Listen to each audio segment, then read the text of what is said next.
Bienvenidos a Entorno Económico, el espacio en el que le damos respuesta clara a los problemas económicos de todos los venezolanos. Hoy tenemos en el estudio, como siempre, a Antonio Paiva, economista y profesor universitario, para abordar un tema preocupante para cualquier sociedad que quiera progreso para sus ciudadanos, que es el tema de la pobreza. Profesor, el tema de la pobreza no se agota. Estamos en una dinámica universal de pujantes esfuerzos de todos los gobiernos por salir de la pobreza. Sin embargo, vemos crisis financieras como la de Grecia, vemos crisis en países africanos. Y está muy relacionado el tema de la pobreza, no solo con aspectos económicos, sino también políticos. Quisiera que usted nos dé primero unas nociones que nos ubiquen desde el punto de vista conceptual de lo que es la pobreza.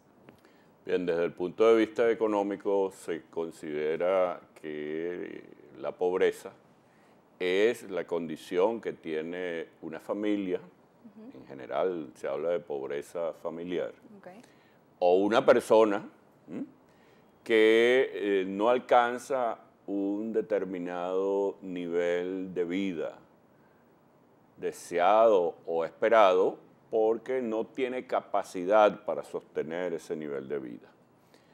Tradicionalmente en la literatura económica se estableció un nivel, un margen.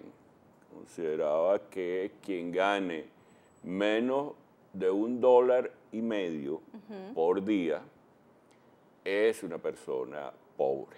En el caso de Venezuela, ¿cómo calculamos ese dólar? ¿A qué tasa? Bueno, por supuesto, hay que cerrar los ojos y calcularlo a otra tasa que la tasa del mercado, porque si eso es así, pues ya el 80% de la población estaría en ese umbral de pobreza. Pero efectivamente a nivel internacional las noticias son buenas. Los objetivos del milenio se trazaron la meta de que se redujera en un 20% los 15 primeros años, es decir, hasta este 2015, los niveles de pobreza extrema, que serían los que estarían ganando menos de $1.50 por día. Y allí todos los informes, los reportes de Naciones Unidas y del Programa de Naciones Unidas para el Desarrollo, el PNUD, indican que entre un 15 y 20% de la población pobre mundial ha abandonado esa condición de pobreza extrema. Allí hay que destacar, por supuesto, el esfuerzo hecho por China, en que en estos 15 años más de 425 millones de personas de chinos abandonaron esa situación de pobreza. Igualmente la India, igualmente la ayuda que se hizo al desarrollo en el África subsahariana y algunos países específicos de África y de Asia lograron avances importantes. Y aquí hay que hablar de agua potable, de vacunación, de paludismo, malaria, que hacía realmente estragos. Algunos países llegaron a indicadores terribles desde el punto de vista humano, como es el hecho de que en promedio las madres tenían 5 hijos y en promedio en menos de 5 años la madre perdía 2 hijos. Además, una situación de un gran dolor, como tú dices, no es solo un problema económico, sino también un problema social y un problema político. Profesor, desde el punto de vista de la calidad del progreso, vi alguna referencia en literatura sobre índices que intentan calificar el progreso no solamente en términos económicos, sino también en términos sociales, cómo esa renta que generan los países sirve para los ciudadanos de ese país en específico. En el caso de China, quisiera ahondar un poco, porque justamente es un país que no destaca precisamente por sus modelos políticos, pero sí en términos económicos, como usted comenta, porque esta gran cantidad de personas y su gobierno han hecho un esfuerzo importante por aumentar y diversificar la exportación. Vemos en cualquier país del mundo cualquier producto hecho en China. ¿Es esto una fórmula exitosa? Sí, por supuesto. Los chinos hicieron un esfuerzo impresionante en construcción de infraestructura. ¿Por qué? Porque sin infraestructura no hay industria, no hay puertos, no hay aeropuertos, no hay agua, no hay energía. Entonces, uno de los primeros esfuerzos que, si bien alguna gente no ve que afectan directamente la pobreza, como es la inversión en infraestructura, es decir, para un caso como Venezuela, que tiene destruida su vialidad agrícola, sí, que los puertos están absolutamente colapsados, que los aeropuertos son un desastre, pues es difícil que haya inversión, porque ¿cuál es la deducción que uno hace del modelo chino? Que bueno, con esas condiciones de infraestructura y con una política comercial amplia, libre, absolutamente regida por la oferta y la demanda, el empleo aumentó de una manera gigantesca.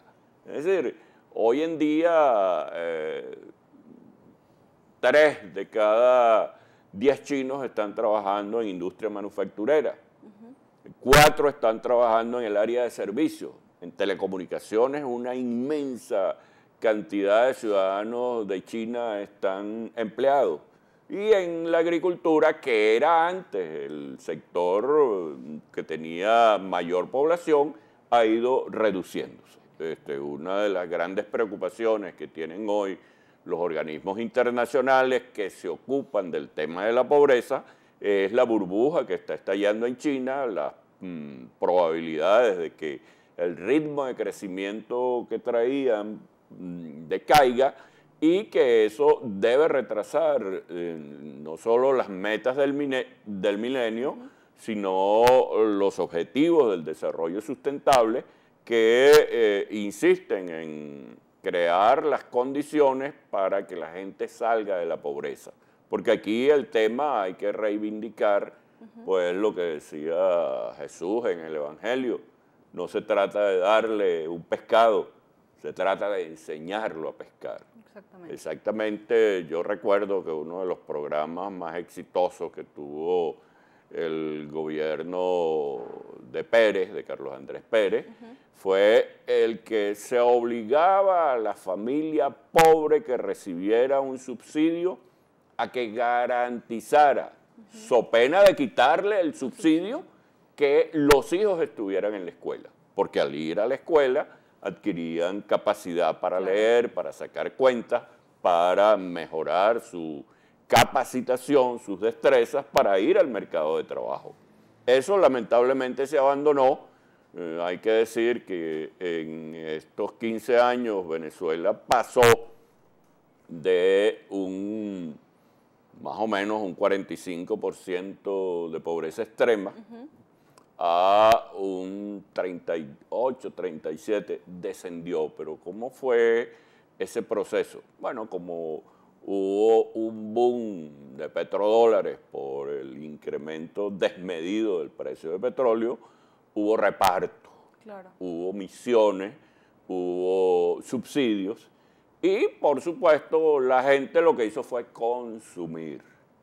Cuando se acabó la fiesta, es decir, cuando los precios del petróleo bajan, la gente se encuentra con que mejoraron algunos hábitos de vida, ver televisión todos los días, tener un equipo de sonido, un aparato para mejorar la preparación de la comida, como una licuadora, pero no aprendieron a trabajar, no se les educó. Ese inmenso torrente de dinero, de petrodólares, no se utilizó en capacitar a esa población pobre, y hoy en día tenemos un país en donde nuevamente se han lamentablemente recuperado los niveles de pobreza, con una gran opacidad, porque los organismos oficiales creen que eso es tema político y no dan cifras, no las da el Banco Central, no las da el INE, no las da el Ministerio de Salud, no las dan, y entonces las universidades más grandes, más prestigiosas del país, la Universidad Central de Venezuela, la Universidad Católica y la Universidad más Simón Bolívar, han tenido que abordar este tema. Hicieron una encuesta el año pasado, creo que finales de este año. Ajá, la Del año manejaba. pasado, exactamente. Y alrededor del 48% de los hogares venezolanos, eso es una barbaridad, pues alrededor de 20 millones de personas. Sí. 1.7 millones de hogares, calculado en términos de grupo familiar. De grupo por 4. Sí, sí, sí. Sí, sí, entonces es una inmensa cantidad de personas que están en una situación de pobreza, lo cual es grave porque no solo es que se resta fuerza de trabajo para la producción, para la generación de riqueza, sino que son niños que abandonan a muy temprana edad el proceso educativo, sí, que son caldo de cultivo para los planes, para la delincuencia, para el ocio, una intenso crecimiento de la maternidad juvenil e infantil, sí, y un caldo de cultivo pues para que la pobreza no solo descienda, sino que se consolide. Profesor, a propósito del estudio que usted comenta, allí indican que de ese porcentaje de pobreza que tenemos actualmente en el país, bueno, actualmente, digamos de 2014 es el estudio, un 33% corresponde a nuevos pobres. O sea, digamos que es un tema que no solamente no se logró terminar de solucionar, sino que empeoró al menos en este último año. Lo que usted dice, sobre todo respecto a las cifras del Banco Central, es grave y llama la atención. De repente, quien está en su casa no necesita una cifra del Banco Central para saber cómo han disminuido sus ingresos familiares, pero en términos de país y de políticas públicas es muy importante para los economistas, para los académicos, saber esas cifras con certeza, las oficiales. Así es, Venezuela fue históricamente un país con pobreza. Yo, preparando el tema para el programa de hoy, encontré con un trabajo extraordinario del doctor García Ponce. Vamos a mostrarlo por este lado. Del doctor Antonio García Ponce, Los pobres de Caracas, de 1873 a 1907, en donde él refiere una expresión que yo le oí siempre a los viejos caraqueños, que ese es un pobre de solemnidad. Es un tipo que siempre había sido pobre y que hiciera lo que hiciera, siempre iba a seguir siendo pobre. Okay. Estaban los pobres sin oficio y estaban los empobrecidos. Realmente el trabajo es interesante, una lectura apasionante, pero lo triste es que esta generación que le tocó administrar una renta petrolera inmensa, y los universitarios, los profesionales, las instituciones y sobre todo los gobiernos, tienen en su haber un déficit de compromiso con el país y con la población, porque no lograron resolver los problemas fundamentales para reducir la pobreza, para eliminar la pobreza, para que los venezolanos tuviesen más esperanza. Y eso que tú estás diciendo es algo que uno lo ve hoy con mucha preocupación, porque los jóvenes que están en el sistema educativo, cuando empiezan a prosperar, lo que andan es pensando en irse del país. Sí. Y los que son más capaces, por supuesto, no solo es que se van del país, sino que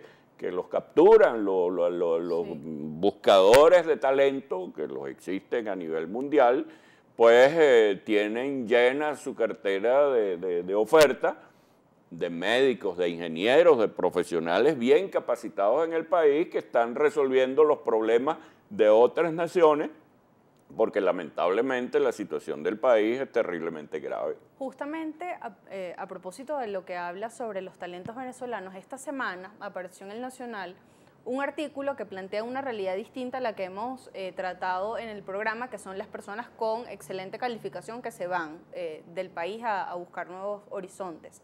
Este artículo hablaba de las personas que en Venezuela son contratadas por empresarios en el exterior, se quedan ellos en Venezuela, les pagan igualmente en dólares. Claro, todo esto genera, me imagino, una dinámica económica que no beneficia tampoco a nuestro país, porque claro, ellos reciben un salario en dólares al cambio que ellos logran conseguir, es muy beneficioso para ellos, se justifica o se entiende considerando la desesperación de la gente y de los profesionales viendo que no les alcanza el sueldo, pero bueno, es otra realidad, la gente está aquí, está buscando trabajos afuera que de repente no están en el ámbito de lo más institucionalizado, pero buscando soluciones. Sí, esa es una realidad que hemos venido constatando desde hace un año, pues, no solo a nivel de las universidades, en el campo, en el otro campo donde yo me desempeño, que es el de la consultoría, hemos encontrado que profesionales, por el caso, poniéndote el caso tuyo, pues, un buen comunicador social, especializado en el área social o en el área de sucesos o en el área económica, entonces lo dejan trabajando en el país, le pagan 30, 40, 50 mil bolívares, que en dólares es nada, pero que a las empresas que los contratan les resulta muy útil. Claro. Eso lo hemos constatado. No hay mediciones, no se puede decir que sea un fenómeno extendido, pero acuérdate que la economía, yo he insistido siempre en decir de que la economía se mueve por incentivos. Claro. Entonces, hoy en día pretenden criminalizar la actividad de los bachaqueros. Sencillamente el estímulo para ser bachaquero es tan grande que la gente abandona el oficio doméstico, que abandona la condición de chofer, porque en esa actividad pues tiene mucho más beneficio. O aumenta el ausentismo, no necesariamente migran de trabajo, sino que simplemente se van de sus horas de trabajo. Sí, si los despiden no les importa, claro, porque un maestro que gana 3, 6, 7 mil bolívares, bueno, eso se lo gana en mediodía haciendo esta otra actividad, pues. Entonces, realmente que los retos que el país tiene allí y las organizaciones, no solo de la universidad, sino las ONG y los organismos internacionales están viendo con mucha preocupación el hecho de que se haya aumentado de nuevo la pobreza en Venezuela, la pobreza crítica, y haya un empobrecimiento de la clase media sencillamente porque no puede alcanzar el nivel de vida deseado o aspirado, que es lo que marca la línea de pobreza. O que tuvo hace no mucho, porque bueno, gente ha visto el deterioro de sus condiciones salariales en 6 meses, no hay que irse... Y hay un ejemplo muy claro, cuando tú eras una niña, tus padres te podían llevar, siendo profesionales de clase media, te podían llevar a unas vacaciones en el exterior, a conocer una isla del Caribe, a ir a Disney, a conocer toda la inmensa tradición cultural, arquitectónica, histórica de Europa. Hoy en día no lo puede hacer una familia porque sencillamente los niveles de tarifas, de precios, son imposibles de alcanzar para una familia de clase media, y por eso es que se afirma que ha venido ocurriendo un proceso de empobrecimiento en el país. Hay un tema que quiero dejar pendiente para otro programa, que es cómo afectan los fenómenos migratorios las economías locales de cada país. Ya Venezuela es un tema para eso, cómo las personas en el exterior mandando remesas familiares pueden o no beneficiar, pero eso lo dejamos para otro momento, porque quiero que lo que quede del programa, profesor, nos dé un mensaje, porque muchas personas ante esta situación difícil que estamos viviendo, bueno, se ven cada vez más personas deprimidas, angustiadas, porque uno siente efectivamente que cada día es más pobre. No tenemos la cifra de inflación, pero esa cifra de inflación uno la ve, ese 200% de inflación es que yo soy tal vez un 200% más pobre. ¿Qué podemos decirle a la gente al respecto? Bien, en principio lo que los economistas le recomiendan a sus clientes, a sus estudiantes, es que en donde hay que invertir es en su propia capacitación. La gente tiene que aprender las tecnologías de informática y comunicaciones, tiene que aprender otro idioma, tiene que tratar de desempeñarse de la manera más eficiente posible, de adquirir las mayores destrezas para poder mejorar su condición competitiva en el mercado de trabajo, que cada vez es más globalizado. Yo creo que te lo dije en un programa anterior, colegas tuyas están copando la televisión hispana en español en el resto del mundo, porque no es que sean bellas, que son mises, no, es que además de ser bellas, son muy buenas, tienen mucha calificación profesional, aprendieron en el país a hacer televisión y son competitivas. Lo mismo, no solo es este ejemplo, digamos, que es más bien correspondiente al nivel de televisión, pero también en el campo de la medicina, en el campo de la ingeniería, en el campo de la construcción, en el campo económico, en el campo de la publicidad, en miles de campos. Bueno, veía en esta semana con asombro que ya hay casi registrados 900 restaurantes venezolanos en todo el mundo. Sí, areperías. Areperas, sí. Bueno, muchas gracias, profesor, siempre, y a ustedes por sintonizarnos. Recuerden que nos pueden escribir a @apaiva64, @isa y turrisaS, ambas cuentas en Twitter, y por allí recibiremos sus comentarios y sugerencias. Muchas gracias.